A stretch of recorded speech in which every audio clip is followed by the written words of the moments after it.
Namab Radio, your local world radio station.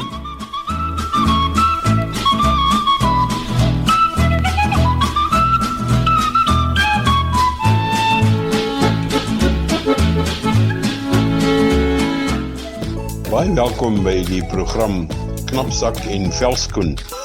Ja, dit is 'n program wat so lekker oor Namibië gaan kuier. Elke week wil ek miskien 'n bietjie korter dele maak, ander langer dele oor die geskiedenis, oor die mense, oor die kultuur, oor die diere en die pragtige Namibland.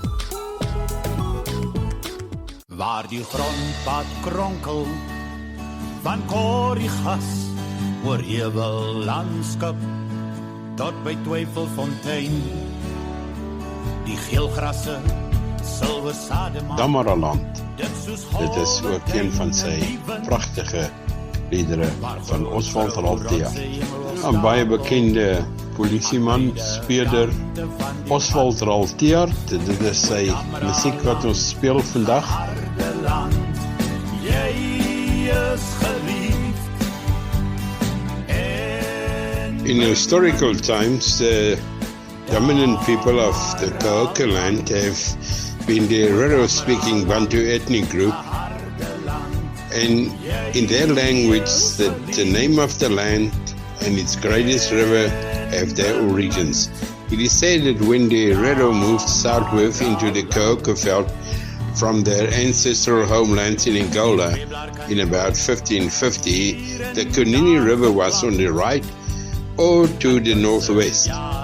So they called the river Okunene, meaning the right arm. And the land to the left they called Okahoko, which the Cocoa land takes its name. So when they moved towards Ovambo land with their cattle herds, they clashed with the residents of Ovambo there, and who had migrated southwards before them. So the iron spears of the Ovambo were more than a match for the wooden knopkiris of the Herero, who had no iron working tradition. The Herero then recoiled westwards, entering the highlands of the eastern Kaoka land. For 2 centuries, the Herero and their herds lived in the semi-arid mountainous area until the population pressure came upon and forced them to move on again.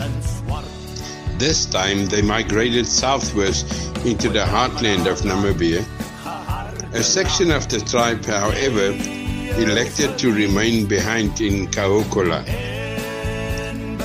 Those who stayed on lived a pastoral life, but because of droughts and the seasonality changing and availability of grazing and water for their cattle, they lived in small, dispersed, nomadic groups. So this system was effective for them, but the problem started when the Hereros was attacked by the Topnas and the Swart boys from Sesfontein. These buccaneers relieved the Kaokaland Herero of their cattle and their pride between 1815 and 1870. For the Herero was only one option, back to the hunting-gathering existence of the sun.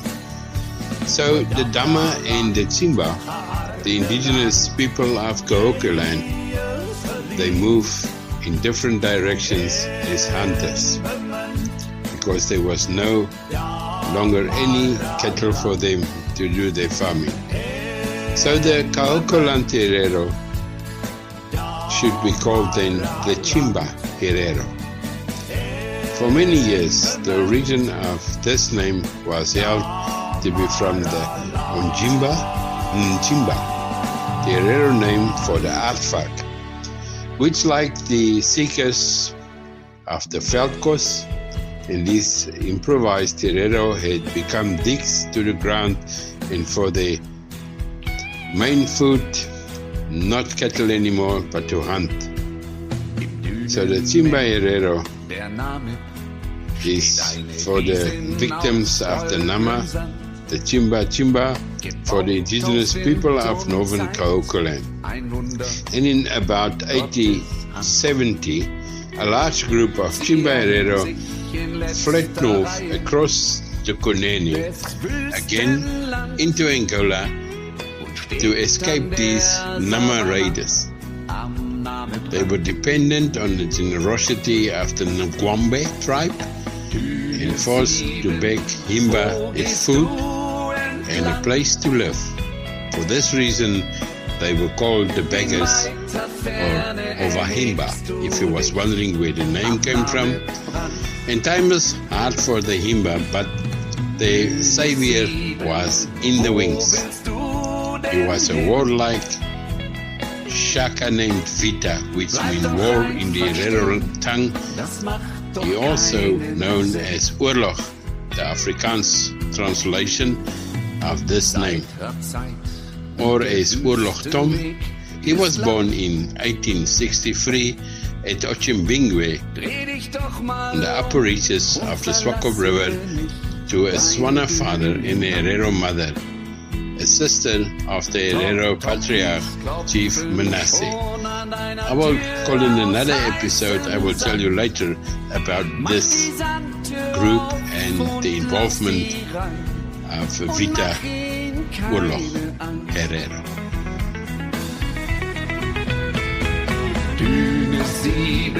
Nou, die duine sandwêreld van die Nama-woestyn het altyd 'n nostalgie en pragtige wêreld. Hierdie is ook een van Oswald Ralph Thiard se bekende liedjies, die Duitse een Dune 7, wat sing oor die bekende duinsewe naby Walvisbaai. Bleib doch einfach stehen, das macht doch keinen Sinn. 1000 Jahre sind vorbei und du hältst dich noch immer dran. Doch wenn der Wind sich dreht, dann kommst du nicht voran.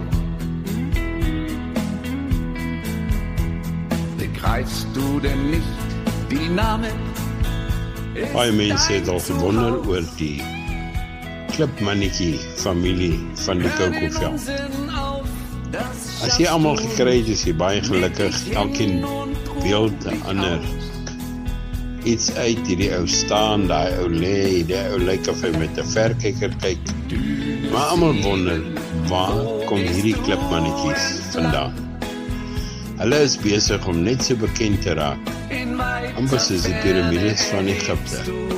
Nog 'n wenner van die pragtige Nama-land.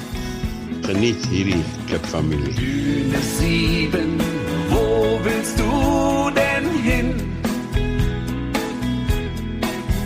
Bleib doch einfach stehen, das macht doch keinen Sinn.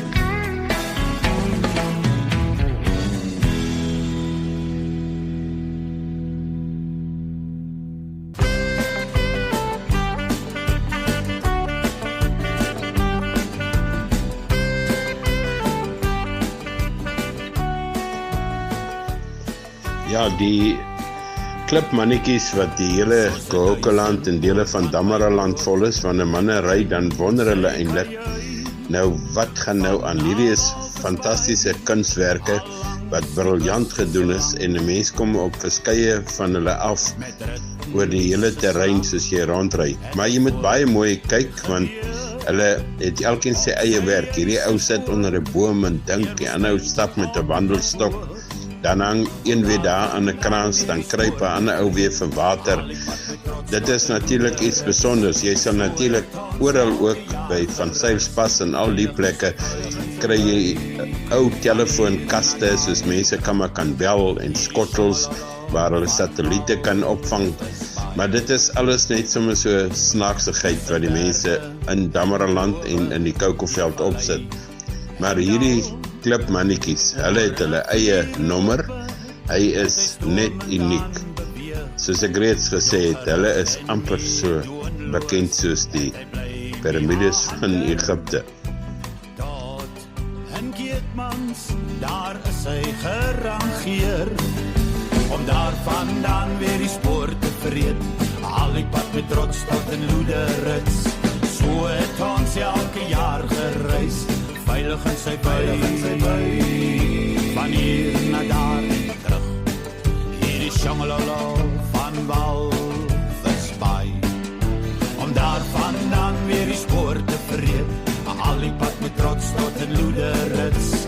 So het ons elke jaar gereis, veilig in sy by, van hier na daar en terug.